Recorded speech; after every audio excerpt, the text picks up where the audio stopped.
Oh, kebakaran. Kebakaran yang menghanguskan 27 kios di Pasar Perumnasako Palembang ini terjadi saat aktivitas jual beli sedang ramai.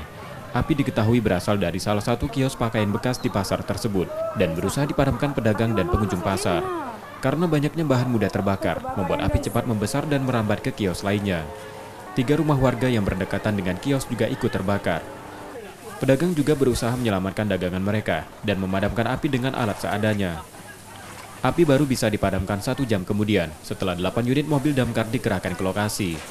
Tidak ada korban jiwa dalam kebakaran ini, namun kerugian ditaksir mencapai ratusan juta rupiah. Belum diketahui pasti penyebab kebakaran, namun dugaan api berasal dari arus pendek listrik. Kebakaran ini terjadi mulai jam 13.30 tadi. Jadi jumlah yang terbakar ada 27 kios pedagang dan ada 3 rumah pemilik yang bertetangga dengan pasar ini. Untuk unit kendaraan?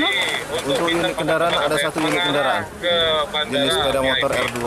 Dugaan api berasal dari mana nih? Untuk dugaan api masih kita lakukan penyelidikan. Polisi dari Polrestabes Palembang menggelar olah TKP di lokasi kebakaran untuk mengetahui penyebab pasti kebakaran. Yudi Kiswanto, Kompas TV, Palembang.